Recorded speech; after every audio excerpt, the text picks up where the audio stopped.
இந்த நாளிலும் தேவனை அவருடைய குணத்தை நாம் தியானித்து அதன் அடிப்படையிலே தேவனை ஆராதிக்க முயற்சி செய்யலாம். आज के दिन में भी परमेश्वर के गुण को अध्ययन करके उसके अनुसार प्रभु की आराधना में प्रवेश करें. வேதம் முழுவதிலும் தேவனுடைய अनेक குணங்களை குறித்த காரியங்கள் எழுதப்பட்டிருக்கிறது. बाइबल भर में परमेश्वर के कई गुण लिखे गए हैं. நாம் எல்லாரும் இணைந்து தேவனுடைய குணத்தை தியானிப்பதனுடைய காரணம் இதுவாக இருக்கிறது. हम सब कोई मिलके परमेश्वर के गुण को क्यों अध्ययन करते हैं? தேவனுடைய எல்லா குணங்களிலும் ஒரு குறிப்பிட்ட குணத்தை நாம் தியானித்து ஒருமித்து அவருடைய நாமத்தை உயர்த்துவதற்காக. परमेश्वर के सारे गुणों में से विशेष करके एक गुण को अध्ययन करके उसके नाम की बढ़ाई करने के लिए இந்த நாளிலும் ஆண்டவர் நமக்கு உதவி செய்வாராக. आज के दिन में भी प्रभु हमारी मदद करें. என்னோடு கூட சேர்ந்து திருப்பிக் கொள்ளுங்கள். मेरे साथ खोलिएगा எரேமியாவின் புத்தகம் அதனுடைய 5வது அதிகாரம் 22வது வசனம். यिर्मयाह 5वां अध्याय उसका 22वां वचन. எரேமியா 5வது அதிகாரம் 22வது வசனம். यिर्मयाह 5वां अध्याय उसका 22वां वचन. முதலாவதாக நான் தமிழிலே படிக்கிறேன், பின்பதாக ஹிந்தியிலே வாசிக்கலாம். அலைகள் மோதி அடித்தாலும் மேற்கொள்ளாதபடிக்கும் அவைகள் இறைந்தாலும் கடவாதபடிக்கும் கடக்கக்கூடாத நித்திய பிரமாணமாக சமுத்திரத்தின் மணலை எல்லையாய் வைத்திருக்கிற எனக்கு முன்பாக. यहोवा की ये वाणी है, क्या तुम लोग मेरा भय नहीं मानते? क्या तुम मेरे सम्मुख नहीं थरथराते? मैंने बाल को समुद्र की सीमा ठहराकर युग युग का ऐसा बांध ठहराया कि वह उसे पार न कर सके, और चाहे उसकी लहरें भी उठे तो भी वे प्रबल न हो सके, या अब वे गरजें तो भी वे उसको न पार कर सके. இந்த வசனத்தின் அடிப்படையிலே ஆண்டவர் ஒரு முக்கியமான காரியத்தை தம்முடைய சுபாவத்திலிருந்து நமக்கு வெளிப்படுத்த விரும்புகிறார். इस वचन के आधार पर परमेश्वर अपने स्वभाव या गुण को प्रकट करना चाहता है. நாம் அனுதின வாழ்க்கையில் சந்திக்கிற பிரச்சனைகளும் போராட்டங்களும் எவ்வளவுதான் பெரிதா இருந்தாலும் हमारे रोजाना की समस्या कितने भी बड़ी क्यों न हो, कितने भी बड़े दुख की बात क्यों न हो, ஆண்டவர் எளிதாக அவைகளிலிருந்து நம்மை காத்துக்கொள்ளக்கூடியவர். परमेश्वर आसानी से उन सब संकटों से हमें बचा सकता है. இந்த காரியத்தை சமுத்திரத்தின் அலைகளோடு கூட ஒப்பிட்டுங்க ஆண்டவர் சொல்லுகிறார். इन बातों को समुद्र के लहरों से तुलना करते हुए प्रभु यहाँ कहता है. நான் விசுவாசிக்கிறேன் அதிகமான பேர் இங்கே வட இந்தியாவை சேர்ந்தவர்கள் இருக்கிறபடியினாலே मैं विश्वास करता हूं यहाँ जितने लोग बैठे हैं अधिक से अधिक लोग उत्तर भारत के हैं. கடலை குறித்தோ அல்லது கடல் அலைகளை குறித்தோ அதிகமான ஞானம் உங்களுக்கு இல்லாமல் இருக்கலாம். शायद ये समुद्र के बारे में या समुद्र की लहरों के बारे में आपकी उतनी जानकारी नहीं होगी. நாங்கள் எல்லாம் சமுத்திரத்தின் ஓரத்திலே நாங்கள் இருப்பவர்கள். हम लोग वहाँ घर जो है समुद्र के तट पर किनारे बसा हुआ है. எங்களுடைய பகுதிகள் எல்லாம் கடற்கரை ஓரமாக அமைந்திருக்கிறது. हमारे जो भी जगह है वो समुद्र के किनारे हैं. சமுத்திரத்தின் அலைகள் மிகுந்த வலுவானவைகள். ये समुद्र के लहरें बहुत ही मजबूत होती है. அதிகமான சமுத்திரத்தினுடைய அலைகளுடைய படங்களை நாம் சாதாரணமாக மென்மையான விதத்திலே நாம் சில பிக்சர்ஸ்ல நாம் பார்க்கிறோம். कभी कभी वो लहरें उठ के जब आती है उन बातों को वीडियो में या कोई चित्र में फोटो में धीमा यानी धीरे धीरे आते हुए आप देखे होंगे. எனக்கு ஞாபகம் இருக்குது, நான் சிறுவனாக நான் பள்ளியிலே படித்துக் கொண்டிருந்த பொழுது अभी भी मुझे याद है जब मैं छोटा लड़का था स्कूल में पढ़ रहा था. எங்களை வெளியிலே அந்த சமுத்திரத்தின் கரைக்கு என்னுடைய டீச்சர்ஸ் எல்லாம் எங்களை எடுத்துக்கொண்டு போனார்கள். और हमें सारे लोगों को बच्चों को टीचर जो है समुद्र के किनारे यानी तट पर हमें ले गए. மணப்பாடு என்று சொல்லக்கூடிய ஒரு இடம் உண்டு. वहाँ तमिलनाडु में मनपाड़ करके एक जगह है. அங்க அலையே இருக்காது. वहाँ कोई लहर उठती नहीं है समुद्र में. சாதாரணமா தண்ணி தேங்கி இருப்பது போன்று இருக்கும். लगा होगा तालाब जैसे वैसे ही पानी पड़ा रहा होगा उस समुद्र में. நாங்கள் சிறுவர்களா இருந்ததனால அந்த இடத்துல கொண்டு போய் எங்களை அவர்கள் என்ஜாய் பண்ண வைத்தார்கள். हम छोटे बच्चे थे इसलिए हमें वहाँ ले जाके हमें दिखाते थे ताकि हमें खुशी आए.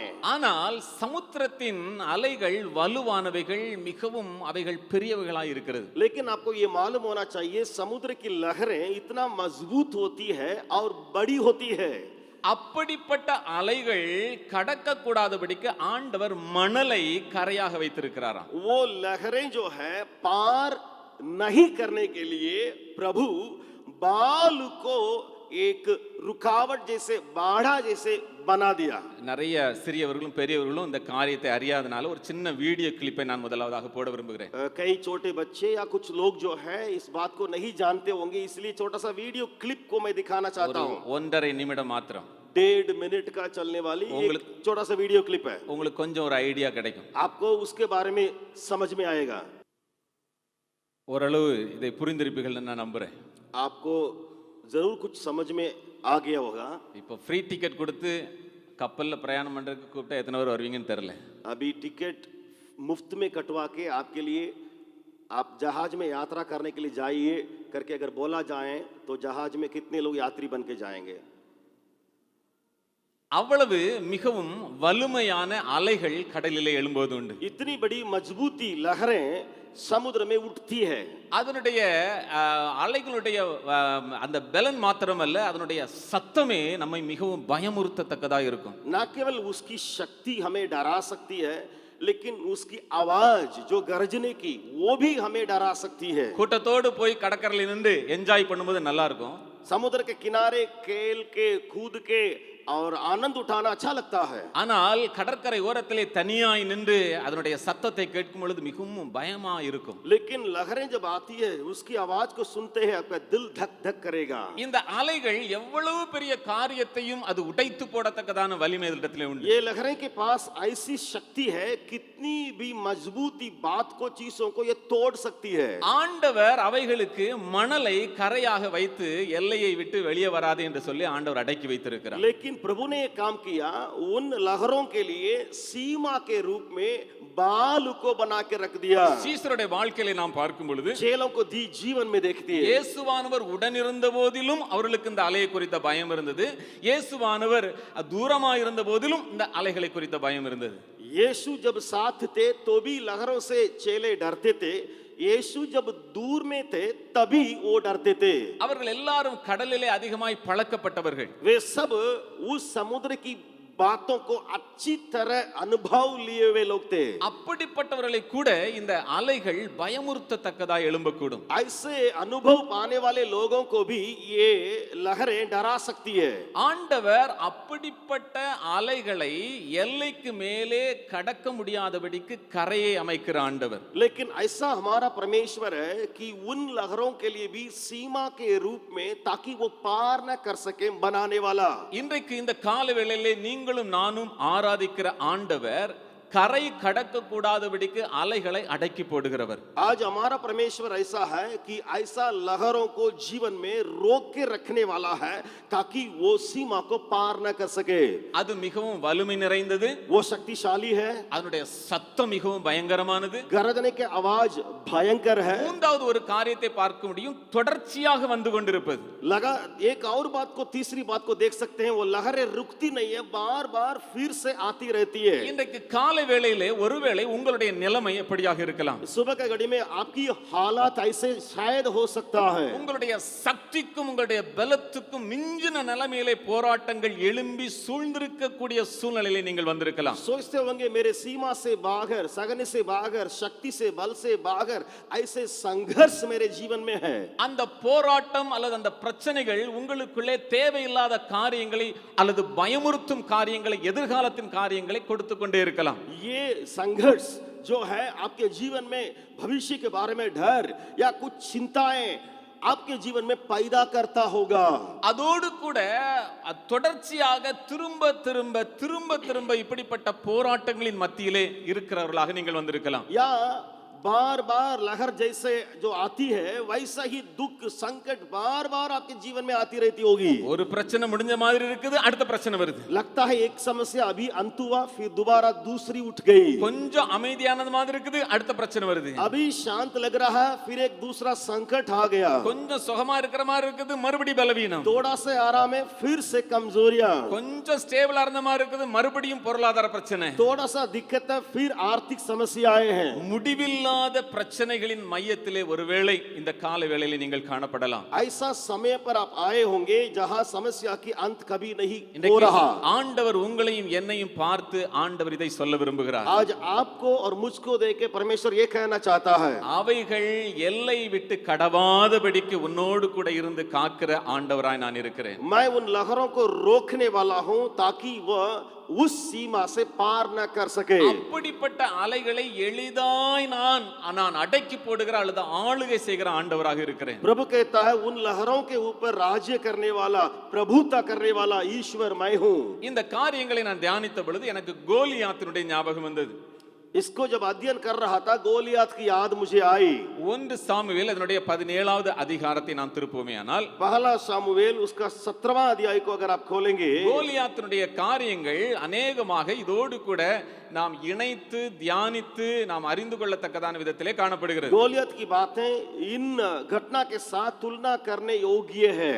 1 சாமுவேல் அதனுடைய 17வது அதிகாரம். पहला सामुवेल 17वां अध्याय। முழு இஸ்ரவேலுக்கும் பயத்தை கொடுக்கக்கூடிய ஒரு பெரிய மனிதனாக அந்த கோலியாத் இருக்கிறான். पूरे इजराइल लोगों को डराने लायक, डर को पैदा यानी धमकी देने लायक गोलियत खड़ा है। 11வது வசனத்திலே பார்த்தோமேயானால் முழுவதும் இருள் சூழப்பட்ட இஸ்ரவேல் ஜனங்களை நாம் அங்கே பார்க்க முடியும். 11 वचन को अगर आप देखेंगे पूरे अंधियारा में छिप गए, इसका मतलब अंदर फंस गए इजराइल लोग है। ஜனங்கள் மாத்திரமல்ல, ராஜாவா இருக்கிற அபிஷேகம் பண்ணப்பட்ட சவுலும் அங்கே கலங்கி மிகவும் பயப்பட்டதை இங்கே பார்க்க முடியும். ना केवल इजराइल लोगों के सामने अंधियारा है, उनके ऊपर अभिषिक्त राजा जो शाऊल वो भी डरा हुआ है। ஒருவேளை இந்த சமுத்திரத்தின் அலைகளோடு கூட இந்த கோலியாத்தை நாம் ஒப்பிட்டு பார்த்தால் अनेक காரியங்களை பார்க்க முடியும். इस समुद्र की लहर के साथ अगर गोलियत को तुलना करके देखेंगे कई बात को सीख सकते हैं। எந்த மனிதனும் எதிர்த்து நிற்க முடியாத அளவிற்கு ஒரு பெரிய உருவமாக அந்த கோலியாத் நிற்கிறான். गोलियत ऐसा खड़ा था कि कोई भी व्यक्ति उसको सामना नहीं कर सक रहा था। அவனிடத்திலே போய் ஒண்ணும் செய்ய முடியாது, அப்படிப்பட்ட ஒரு பெரிய ஒரு மனிதனா இங்கே நிற்கிறான். बड़ा राक्षस जैसे वो खड़ा था, कोई भी सामने आगे नहीं जा पाता। 4வது வசனத்துல பார்க்கிறோம், 4 वचन में देखते हैं ஒருவர் கூட முன்னாடி வர முடியாது. एक व्यक्ति भी पास नहीं आ सका। அவ்வளவு உயரமான ஒரு பெரிய ராட்சதனாக ஒரு போர் வீரனாக நிற்கிறான். उतने ऊंचे लंबे एक शूरवीर योद्धा।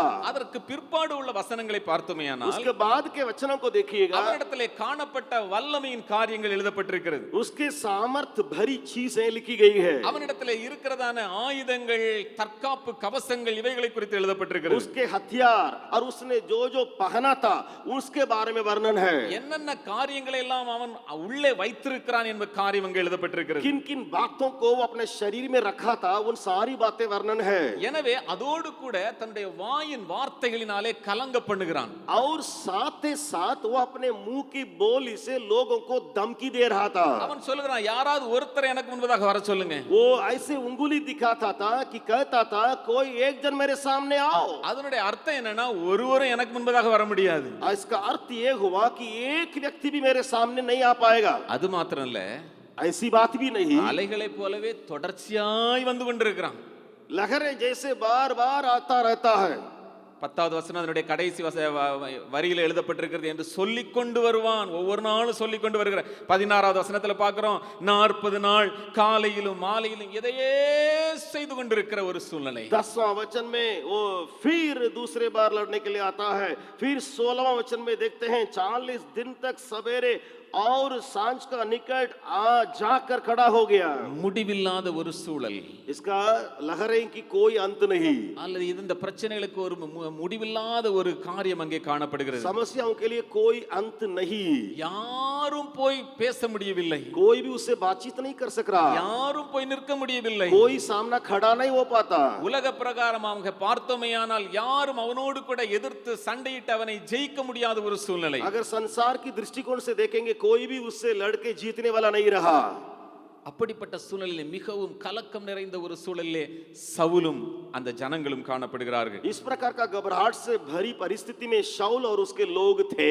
ஆண்டவர் இந்த சூழலை மாற்றுவதற்கு ஒரு வாலிபனை, ஒரு சிறிய வாலிபனை அங்கே எழுப்புகிறார். परमेश्वर इस परिस्थिति को बदलने के लिए एक छोटा लड़का को वहां खड़ा करता, विदा करता. யுத்தத்திலே பயிற்சி பெற்றவர்கள் எல்லாம் ஒதுங்கி விட்டார்கள். युद्ध में अनुभवी लोग हट गए.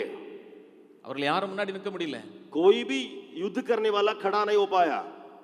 ஆடுகளுக்கு பின்பதாக போய் கொண்டிருந்தவனை ஆண்டவர் அங்கே கொண்டு வருகிறார். जो भेड़ बकरियों को पीछे जाता था उस लड़का को सामने लाया प्रभु. அவனை பார்த்தாலே அவன் ஒரு யுத்தம் பண்ண போற ஆள் மாதிரி இல்ல, அவனை பார்த்தாலே கேலி பேசுவதற்கு ஏற்ற ஒரு நபராய் காணப்படுகிறான். उसको देखेंगे तो कोई हंसी मजाक करेगा, वैसे ही उसका स्वरूप था. எனவேதான் அவன் கோலியாத் இப்படியாய் சொல்லுகிறான்,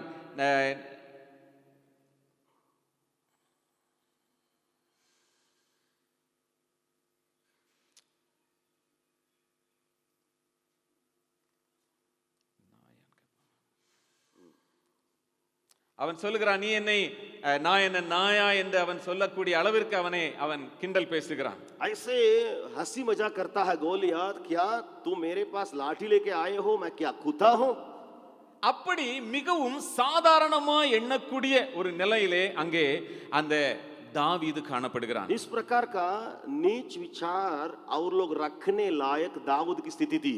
எப்படி ஆண்டவர் அலைகள் எழும்பி வருகிற அலைகளுக்கு ஒரு மணலை அங்கு உபயோகப்படுத்தினாரோ, इस प्रकार उठने वाली लहरों के लिए बालू को परमेश्वर ने सीमा बनाया. இங்கே ஒரு சாதாரணமான ஒரு மனிதனை ஆண்டவர் உபயோகப்படுத்துகிறார். यहाँ एक छोटा सा लड़का बालक को प्रभु इस्तेमाल करता है. சின்ன ஒரு பொருளை ஆண்டவர் உபயோகப்படுத்துகிறார். एक छोटी सी चीज को प्रभु इस्तेमाल करा रहा है. ஒரு சின்ன கூழாங்கல்லை ஆண்டவர் உபயோகப்படுத்துகிறார். एक चिकना पत्थर उसको परमेश्वर इस्तेमाल करा रहा ஒரு है. சாதாரண கவனை ஆண்டவர் உபயோகப்படுத்துகிறார். एक छोटा सा गोफन जैसा उसी को परमेश्वर ने इस्तेमाल करवाया. அப்படிப்பட்ட தேவன் இந்த கால வேளையிலே உங்களோடும் என்னோடும் ஆண்டவர் பேசுகிறார். ऐसा परमेश्वर आपसे मुझसे बातें कर रहा है.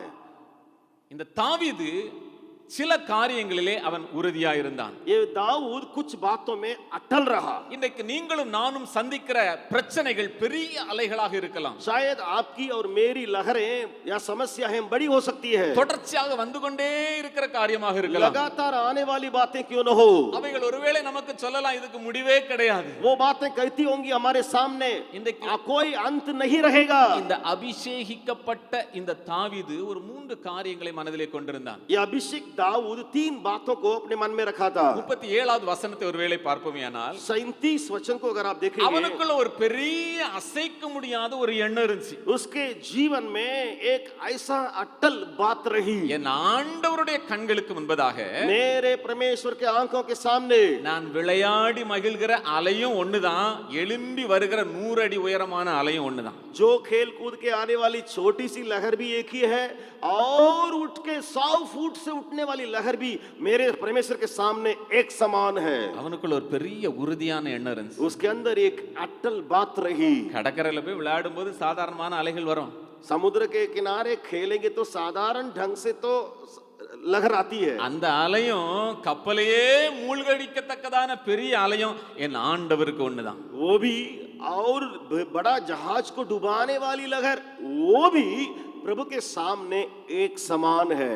கொஞ்சம் கூட அதை மிகைப்படுத்தி அவன் எண்ணவே இல்லை. जरा सा भी वो ऐसा ऊंचे विचार नहीं रखा.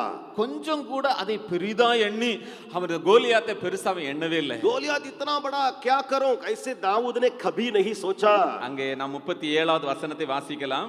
37वां वचन को पढ़ लेंगे. என்னை சிங்கத்தின் கைக்கும் கரடியின் கைக்கும் தப்புவித்த கர்த்தர் இந்த பெலிஸ்தனுடைய கைக்கும் தப்புவிப்பார். यहोवा जिसने मुझे सिंह और भालू दोनों के पंजे से बचाया तो उस फलिस्ती के हाथ से भी मुझे बचाएगा. கரடி, சிங்கம், கோலியாத்து எல்லாமே என் ஆண்டவருக்கு ஒண்ணுதான். चाहे सिंह क्यों न हो या भालू क्यों न हो या गोलियत क्यों न हो, सारे मेरे परमेश्वर के सामने एक है. இந்த காலவேளையில உங்களுடைய மனநிலை என்ன என்று எனக்கு தெரியாது. अब मुझे मालूम नहीं है आपके मन की हालत क्या है. உங்களை பயமுறுத்துகிற அலைகள் எதுவா இருந்தாலும், आपके धमकी जाने वाले लहरें कैसे भी क्यों न हो, கடந்த நாட்களிலே உங்களை பத்திரமாய் நடத்தி வந்து அலைகளின் வழியாய் தாண்ட செய்த ஆண்டவர் இந்த அலையும் தாண்டவர் போதுமானவராயிருக்கிறார். पिछले सालों में जिन लहरों को पार करने आपको दिया, वही परमेश्वर आज के लहरों को भी पार करने देगा। இதுவரைக்கும் நடத்தின ஆண்டவர் இந்த அலைகளின் வழியாகவும் உங்களை நடத்த வல்லவர். आज तक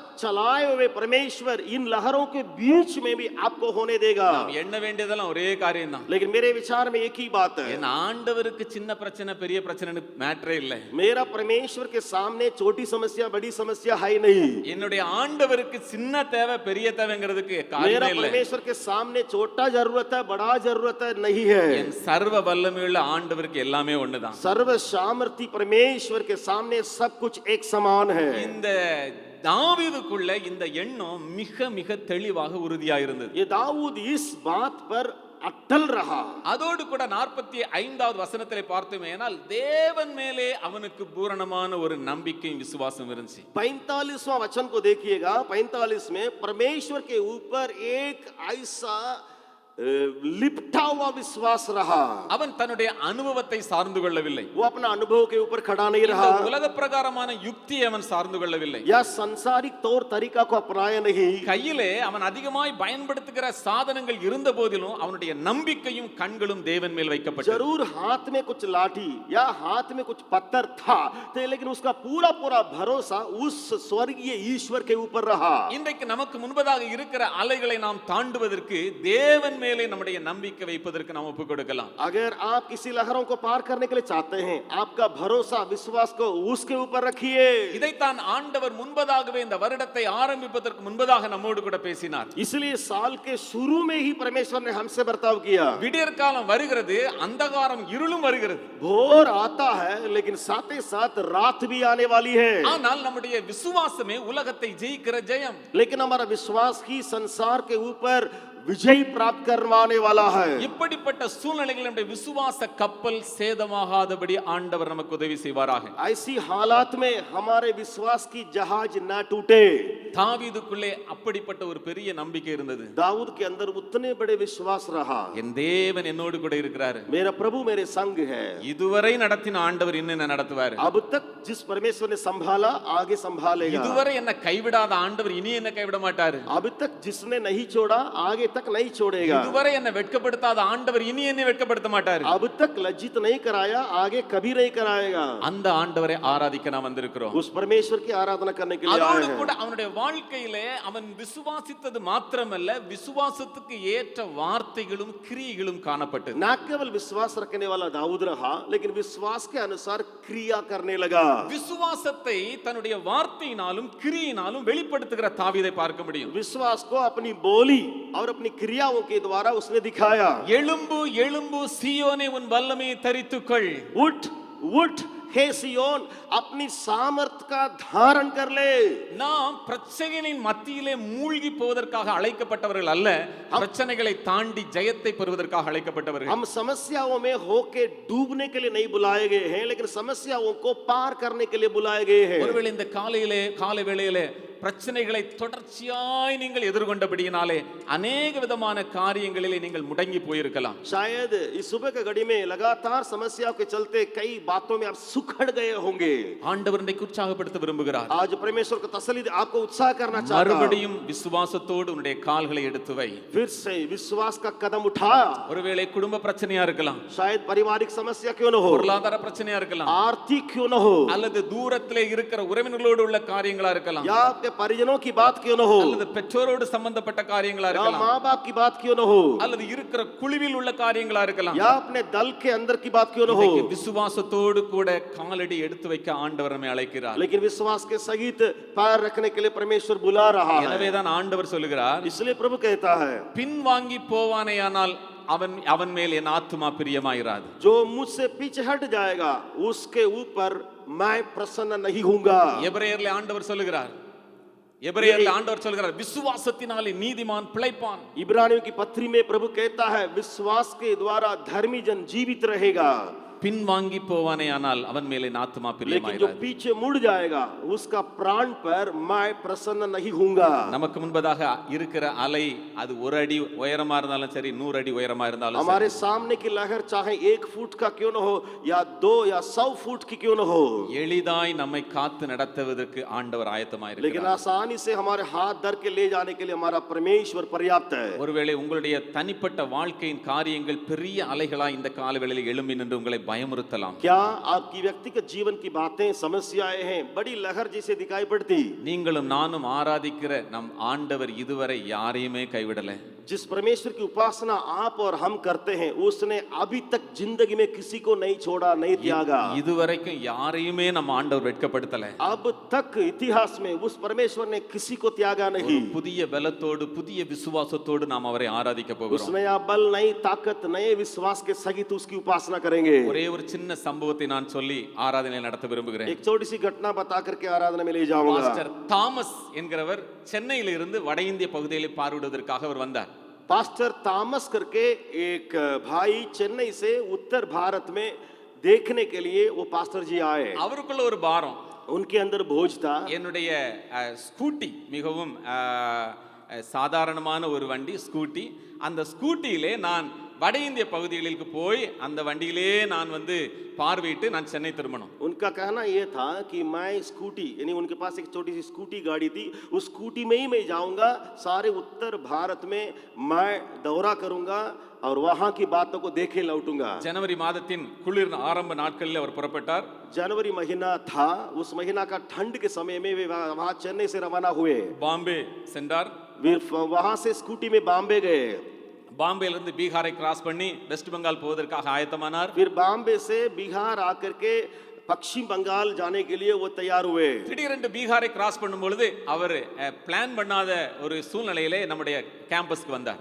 और वो उनके अंदर पहले से प्रोग्राम नहीं था, अचानक जैसे बिहार क्रॉस कर रहे थे तो हमारे हाथा में कैंपस में आए। எங்களோடு தொடர்பு கொண்டு ஒரு நாள் இரவிலே தங்கினார். हमसे बर्ताव किए, बातचीत किए, एक दिन यहाँ रुक के மறுபடியும் வெஸ்ட் பெங்கால் போய் அவர் திரும்பி சென்று விட்டார். फिर पश्चिम बंगाल गए, फिर वहां से चेन्नई रवाना हुए। எனக்கு சென்ற பிற்பாடு எனக்கு அவர் போன் செய்தார். वहां पहुंचने के बाद फोन से मुझे बुलाए। அவர் சொன்னாரு கிராமங்கள் எல்லாம் எவ்வளவு மோசமா இருக்குது வட இந்தியாவில் என்று தன்னுடைய பாரத்தை பகிர்ந்து वो கொண்டார். अपना बोझ को फोन से मुझे बताए, उत्तर भारत में गांव के लोग यानी गांव कितने बिगड़े हुए हैं। தென்னிந்திய சபைகளுக்கு இப்படிப்பட்ட ஒரு வெளிச்சம் கிடைக்குமானால் எவ்வளவு நல்லா இருக்கும்னு சொன்னார். तो उन्होंने कहा अगर दक्षिण भारत के कलीसियाओं के लोगों के लिए बोझ मिल जाएगा तो कितना अच्छा रहेगा। ஆண்டவர் அவருக்கு अनेक அனுபவங்களை கொடுத்தார். कई अनुभव वो पाए प्रभु के द्वारा, ஒரு அனுபவத்தை என்னோடு கூட பகிர்ந்து கொண்டார். लेकिन एक अनुभव को मेरे साथ में बांट रहे थे। வட இந்தியாவின் கடுமையான குளிரிலே ஒரு நாள் இரவிலே 8:30 மணிக்கு ஒரு குறிப்பிட்ட ரோட்ல அவர் சென்று கொண்டிருந்தார். उत्तर भारत में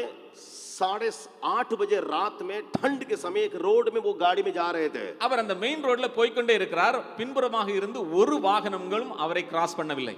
मेन रोड में जाते रह रहे हैं, पीछे से देख रहे हैं कोई भी गाड़ी बाईपास करके पार करके नहीं जा रहा है। 9:30 ஆகிவிட்டது.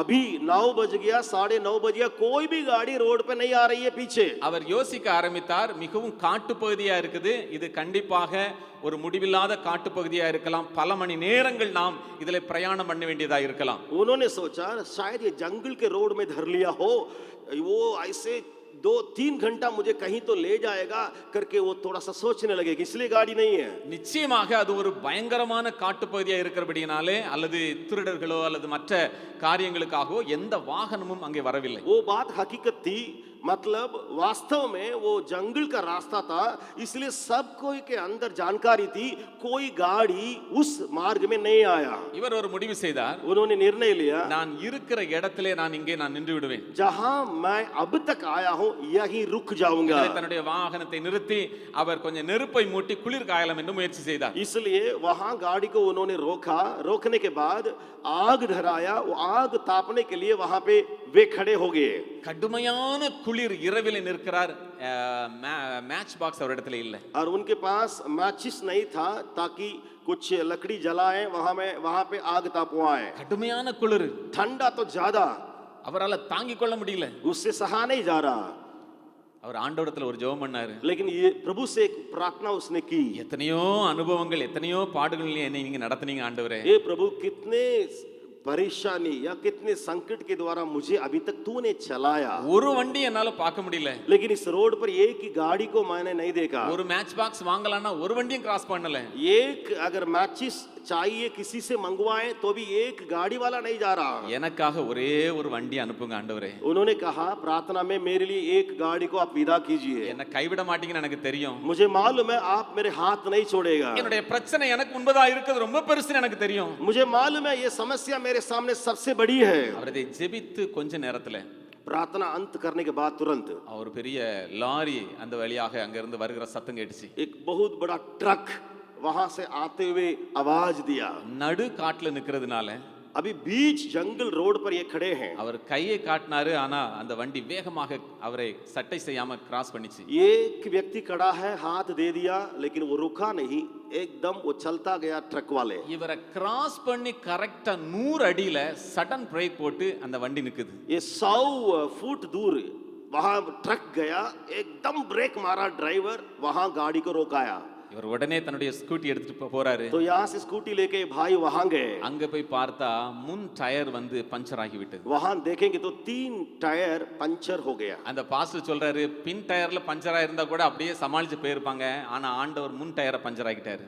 पास्टर ने कहा अगर पीछे के चक्का में पंचर होता तो जरूर वो ले खींच के ले जाता, लेकिन आगे का एक ही चक्का रहता है, वो पंचर हो गया, इसलिए वहीं गाड़ी दब गई। இவர் தன்னுடைய ஸ்கூட்டியை ஸ்டார்ட் பண்ணாரு. ये पास्टर ने अपना स्कूटी चालू की அவங்களுக்கு நல்ல வெளிச்சம் கொடுத்தாரு. और उनको लाइट दे दिए। அவங்க டயர்லாம் மாத்தி ஸ்டெப்னி டயர் மாற்ற ஹெல்ப் பண்ணாரு. फिर सारे टायर का इधर उधर कर करके स्टेपनी टायर था उसको लगवाए। அவங்களுக்கு ஒண்ணுமே புரியல, யார் யா இந்த மனுஷன் இரவுல வந்து இவ்வளவு ஹெல்ப் பண்றாரு. उनको समझ में नहीं आ रहा था ये कौन सा व्यक्ति है बीच रात में आके हमारी मदद कर रहा। வேலை முடிஞ்சு போகும்போது கையில பணம் கொடுத்தாங்க. और जैसे वे लोग रवाना होने पे तैयार थे, ट्रक वाले कुछ पैसा लेकर के हाथ में धरा है। இவர் சொன்னாரு, எனக்கு ஒரு காசு வேண்டாம், எனக்கு ஒரே ஒரு மேட்ச் பாக்ஸ் கொடுங்க. तो इसने कहा, इन्होंने कहा मेरे लिए पैसा नहीं चाहिए, केवल मैचिस चाहिए। அவர் அந்த இரவிலே அங்கே நெருப்பை மூட்டி தன்னுடைய நேரத்தை செலவு பண்ணார் ஜெபத்தோடு. அவர் பத்திரமாய் போய் और சேர்ந்தார். उसी रात में लकड़ी को लेकर के आग जलाए और थोड़ा सा गर्मी मिला, फिर आगे निकलते गए। அப்படிப்பட்ட